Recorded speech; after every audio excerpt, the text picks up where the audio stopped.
Aujourd'hui, nous allons parler de la méditation de la parole de Dieu. Nous allons parler de la méditation de la parole de Dieu, qui sont les Écritures saintes de la Bible. Et nous allons parler aussi du choix des compagnons. Nous allons voir, il y a certaines personnes qui ont choisi des compagnons et cela a apporté du fruit pour leur ministère dans la Bible. Et nous voulons aussi être comme eux pour être des exemples. Et en ce moment, nous allons lire une première écriture. Josué, dans le livre de Josué, Josué chapitre 1, à partir du premier verset jusqu'au verset 9. Et je lis, la parole de Dieu dit ceci. Après la mort de Moïse, serviteur de l'Éternel, l'Éternel dit à Josué, fils de Nun, serviteur de Moïse, Moïse, mon serviteur, est mort. Maintenant, lève-toi, passe ce Jourdain, toi et tout ce peuple, pour entrer dans le pays que je donne aux enfants d'Israël. Tout lieu, le verset 3, que foulera la plante de votre pied, je vous le donne comme je l'ai dit à Moïse. Verset 4. Vous aurez pour territoire depuis le désert et le Liban jusqu'au grand feu, le fleuve d'Euphrate, tout le pays des Étiens et jusqu'à la grande mer vers le soleil couchant. Verset 5. Nul ne tiendra devant toi tant que tu vivras. Je serai avec toi comme j'ai été avec Moïse. Et je ne te délaisserai point, je ne t'abandonnerai point. Verset 6. Fortifie-toi et prends courage, car c'est toi qui mettras ce peuple en possession du pays que j'ai juré à leur père de leur donner. Verset 7. Fortifie-toi seulement et aie bon courage, en agissant fidèlement selon toute la loi que Moïse, mon serviteur, t'a prescrite. Ne t'en détourne ni à droite ni à gauche, afin de réussir dans tout ce que tu entreprendras. Verset 8. Que ce livre de la loi ne s'éloigne point de ta bouche. Médite-le jour et nuit. Le mot méditer ici veut dire de redire ces paroles-là jour et nuit. Donc méditer, c'est comme redire les mêmes paroles-là du fond de ton cœur et pour que tu puisses agir fidèlement selon tout ce qui est écrit. Car c'est alors que tu auras du succès dans tes entreprises, c'est alors que tu réussiras. Verset 9. Ne t'ai-je pas donné cet ordre? Fortifie-toi et prends courage. Ne t'effraie point et ne t'épouvante point, car l'Éternel ton Dieu est avec toi dans tout ce que tu entreprendras. Amen. Ici, Dieu est en train de parler à Josué. Josué était le serviteur de Moïse. Et lorsque Moïse est allé chercher les 10 commandements sur la montagne, Josué est resté au pied de la montagne en train de prier pour Josué et attendre son retour. Josué, il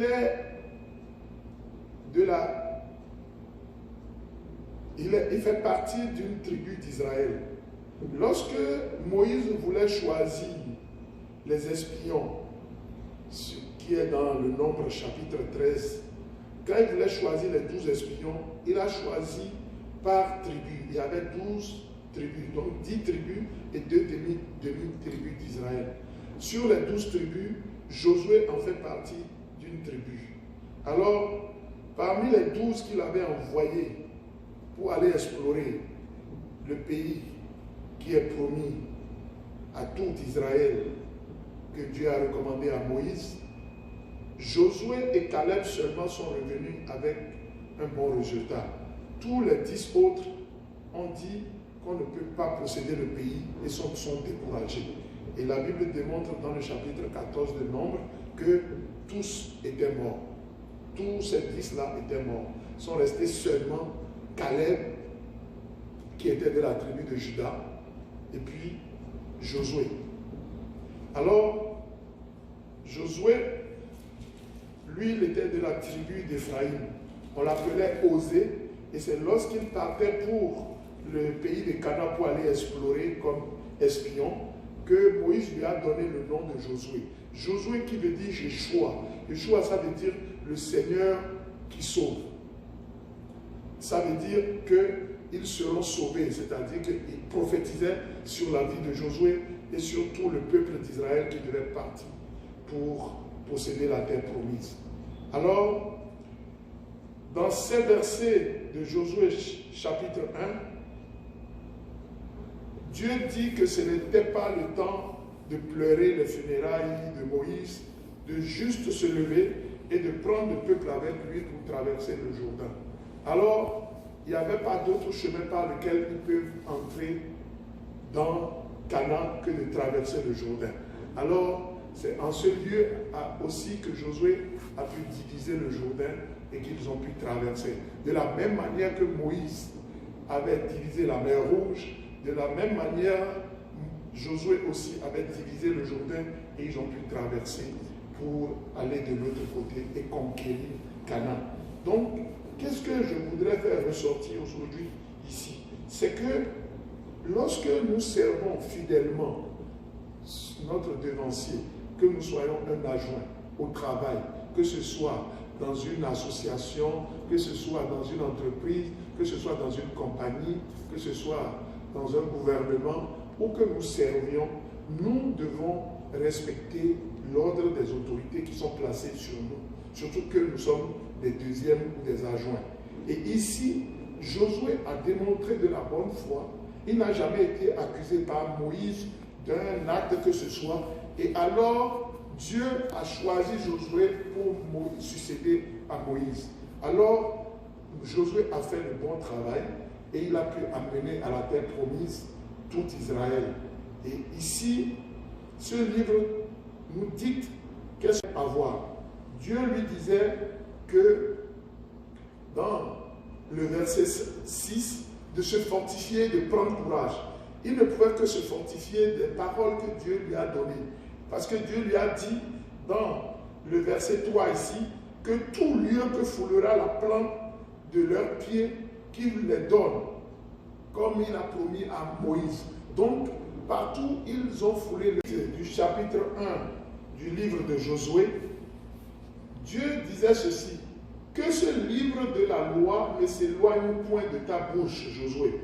Médite-le, donc redis les paroles de ce livre jour et nuit, pour agir fidèlement selon tout ce qui y est écrit. Car c'est alors que tu auras du succès, numéro 1, dans tes entreprises. Numéro 2, tu réussiras. Donc, ça veut dire que si les paroles de Dieu là, il les médite jour et nuit, il les redisait. Le psaume au chapitre 1, le psaume au chapitre 1, du premier verset jusqu'au 6e verset. C'est une analogie à Josué chapitre 1. Béni soit l'homme qui ne marche pas selon le conseil des méchants, qui ne s'arrête pas sur la voie des pécheurs et qui ne s'assied pas en compagnie des moqueurs. Donc ici, dans le verset 1, Dieu est en train de dire ceci, que si nous voulons être bénis, nous devons faire attention premièrement au conseil des méchants. Deuxièmement, nous devons faire attention à ne pas nous arrêter sur la voie des pécheurs et que nous ne devons pas nous asseoir en compagnie des moqueurs. Donc, il nous refuse ces trois catégories de personnes. Mais de nous associer à des gens dans le verset 2 qui trouvent leur plaisir dans la loi de l'Éternel, donc dans la lecture des Écritures saintes de la Bible, et qui la méditent jour et nuit. La même chose qu'il avait dit à Josué, c'est la même chose qu'il est en train de dire ici encore. Dieu est en train de dire encore à David. Il dit que dans le verset 3, que cette personne-là, s'il évite le conseil des méchants, s'il évite la voie des pécheurs, et s'il ne s'assied pas en compagnie des moqueurs, mais qu'il trouve son plaisir dans la loi de l'Éternel, et qu'il les redit ou les médite jour et nuit, le verset 3 dit, il sera comme un arbre planté près d'un courant d'eau, qui donne son fruit en sa saison, et dont le feuillage ne se flétrit point. tout ce qu'il fait lui réussit, comme il a dit à Josué. Il n'en est pas ainsi des méchants. Ils sont comme la paille que le vent dissipe.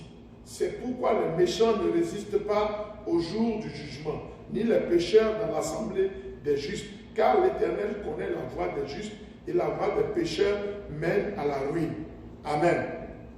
Donc, Dieu ici, la même chose qu'il avait dit à Josué, de méditer la parole jour et nuit, c'est la même chose qu'il dit ici à David. Alors, si nous regardons très bien, cela veut dire qu'il y a une puissance dans la méditation de la parole de Dieu. Méditer la parole de Dieu, c'est redire ces paroles-là en son propre mot, en son propre domaine, en son propre activité ou professionnelle, que ce soit dans tous les domaines de la vie, que ce soit dans l'économie, que ce soit dans la technologie, que ce soit dans la santé, dans la science, dans tous les domaines, dans l'administration, dans tout ce que nous voulons, nous devons toujours amener la parole de Dieu et à les redire dans ces domaines-là d'activité pour comprendre mieux comment il faut agir. Alors, la Bible dit, si nous le faisons comme ça, dans le verset 3 de Psaume chapitre 1, nous sommes comme un arbre. Donc, il prend la vie de cette entreprise ou de cette personne-là comme un arbre. Un arbre a une durée de vie aussi de 70 ans et plus comme l'être humain.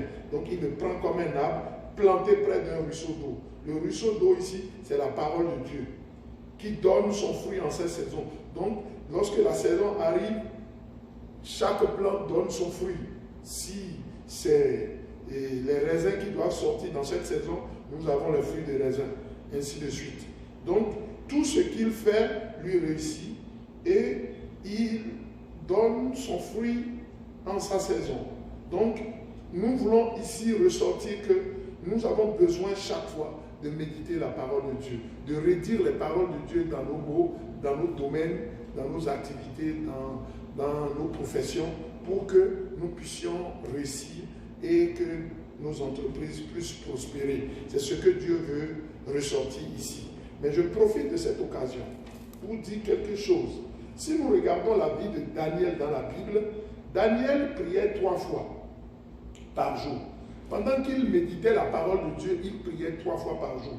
Et pendant qu'il priait 3 fois par jour, nous devons remarquer que Daniel a fait 3 royaumes différents. Il a travaillé avec 3 différents rois. Ça veut dire qu'il était une personnalité importante. On avait besoin de lui.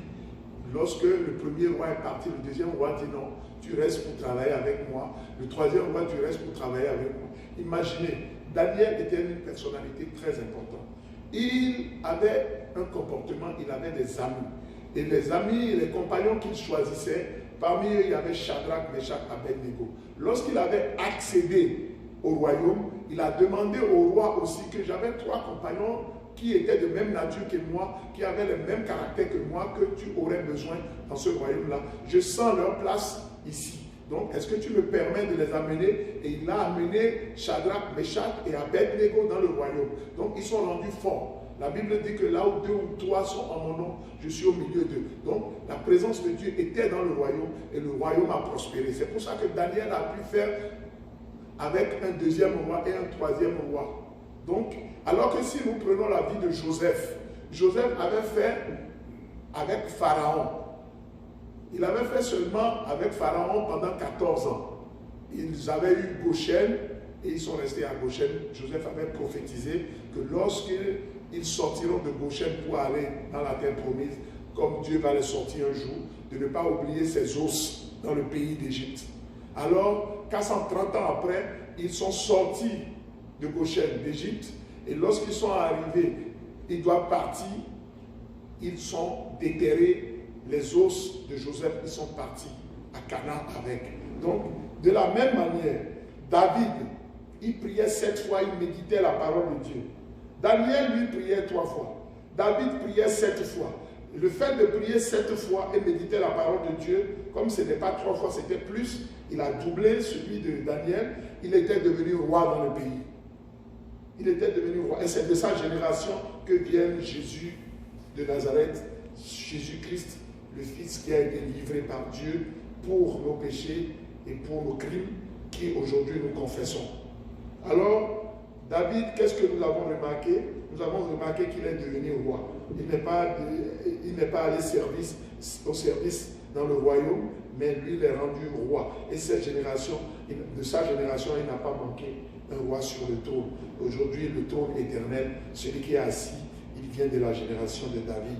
Si nous regardons l'apôtre Paul a dit dans le livre de 1 Thessaloniciens, chapitre 5 au verset 18, lui demande de prier sans cesse. Donc dans le Nouveau Testament, il nous est recommandé, ce n'est plus de prier 3 fois, de prier 7 fois, mais de prier sans cesse. Alors pour prier sans cesse, ça prend de méditer la parole. Même si nous sommes au travail, nous sommes en train de travailler, nous devons redire certaines paroles d'encouragement de la Bible dans nos cœurs pour pouvoir être effectifs dans ce que nous faisons comme activité professionnelle, dans tous les domaines que nous embrassons. Donc c'est ce que la Bible recommande ici. Et je voudrais profiter pour utiliser cette occasion pour dire ceci. Si nous regardons les deux livres, le livre de Josué chapitre 1 et le livre de Psaume chapitre 1, nous allons voir que ce que Dieu a toujours recommandé, c'est toujours d'avoir la parole de la loi sur nos lèvres, sur nos bouches, et que nous puissions redire ces paroles-là chaque fois, et que ces paroles-là ne se éloignent point de notre bouche. Nous allons remarquer que si nous allons au Deutéronome chapitre 28, le Deutéronome, c'est le dernier livre du Pentateuque, c'est le dernier livre de Moïse. Quand nous lisons le chapitre 28, il y a, en méditant la parole de Dieu, ce que nous pouvons avoir en obéissant à cette parole, en mettant en pratique cette parole-là. Il y a 14 bénédictions qui sont citées ici, qui sera notre portion. Et je vais lire ces 14 bénédictions-là, que nous puissions nous référer chaque fois à cette bénédiction, en tant que croyants, en tant que chrétiens. Deutéronome chapitre 28, à partir du verset 1. Si tu obéis à la voix de l'Éternel ton Dieu, en observant et en mettant en pratique tous ces commandements que je te prescris aujourd'hui, l'Éternel ton Dieu te donnera la supériorité sur toutes les nations de la terre. Voici toutes les bénédictions qui se répandront sur toi et qui seront ton partage lorsque tu obéiras à la voix de l'Éternel ton Dieu. Il dit, tu seras béni dans ta vie et tu seras béni dans les champs. Le fruit de tes entrailles, le fruit de ton sol, le fruit de tes troupeaux, les portées de ton gros et de ton béni bétail, toutes ces choses seront bénies. Verset 5. Ta corbeille et ta huche seront bénies. Tu seras béni à ton arrivée et tu seras béni à ton départ. L'Éternel te donnera la victoire sur tes ennemis qui s'élèveront contre toi.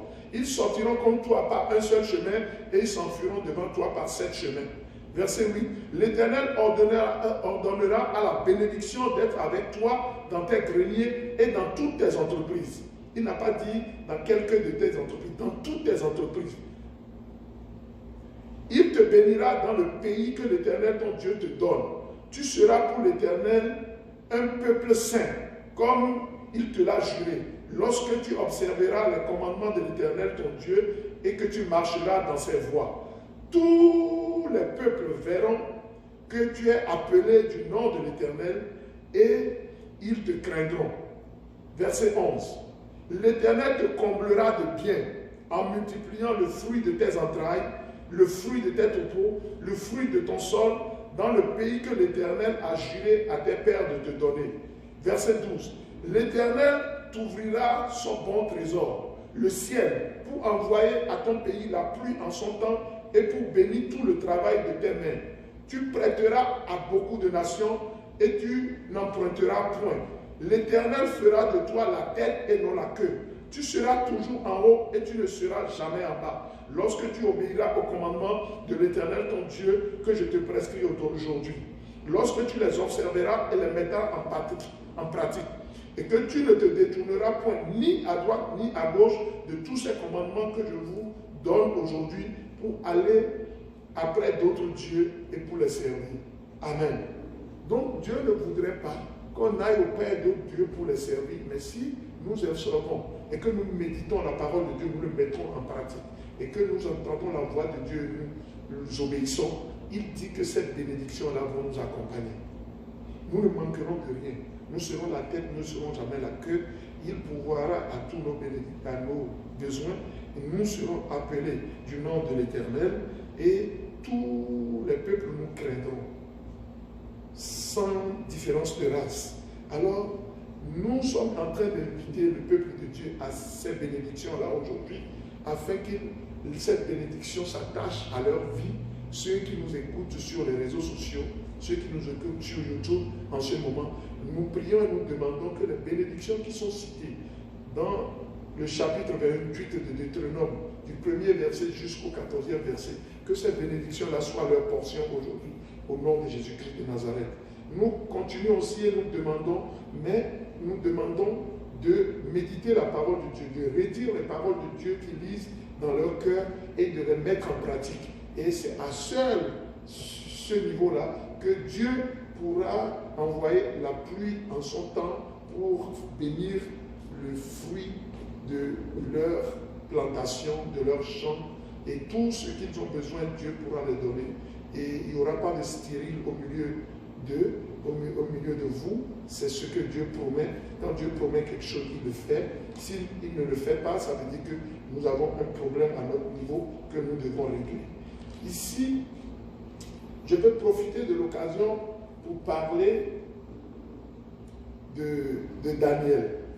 Daniel était un homme béni de Dieu.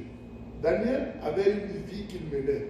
Daniel ne mangeait pas n'importe quoi. Lorsqu'il est arrivé dans la maison du roi, il a imposé sa nourriture qu'il doit prendre. Il ne mangeait pas les mêmes nourritures corrompues sur la table du roi. Il a demandé à manger spécifiquement des légumes qui sont spécifiques qu'il a l'habitude de prendre. Donc, et cela lui a été accordé. Son cuisinier, c'est ça qu'il lui faisait. Lui et ses 3 compagnons. Donc, il n'était pas mêlé à toutes sortes de vins, ni à toutes sortes d'alcool, ni à toutes sortes de nourriture. Non, ils avaient des légumes et des fruits spécifiques qu'ils prenaient. Et c'est avec ça qu'ils étaient beaux et ils faisaient tout l'ouvrage qu'ils devaient faire. Leur santé était vigoureuse. Ils n'avaient pas de problème de santé. On n'a jamais appris qu'ils se sont couchés sur un lit. C'est seulement lorsque Daniel a eu la révélation sur la fin des temps, sur l'eschatologie, comme on le dit, sur l'étude de la fin des temps, dans le chapitre 8 de Daniel, c'est là qu'il était malade souvent à cause de ce qu'il ne comprenait pas la vision. Mais la vision qu'il avait était pour un temps lointain. C'était pour un temps après le sacrifice perpétuel de Jésus. Et cette vision-là, celle lui a donné d'être malade. Donc, Daniel n'a jamais été malade. Il ne s'est jamais couché sur un lit d'hôpital. Jésus, pareillement, dans le Nouveau Testament, nous n'avons jamais vu Jésus se coucher sur un lit d'hôpital. Donc, nous remercions Dieu que ce mal de coronavirus est en train de se dégager, en train de quitter notre atmosphère et de quitter le vent. La Bible dit que le vent souffle.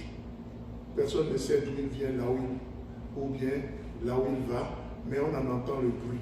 Donc nous crions à l'Éternel aujourd'hui que ce coronavirus prenne fin.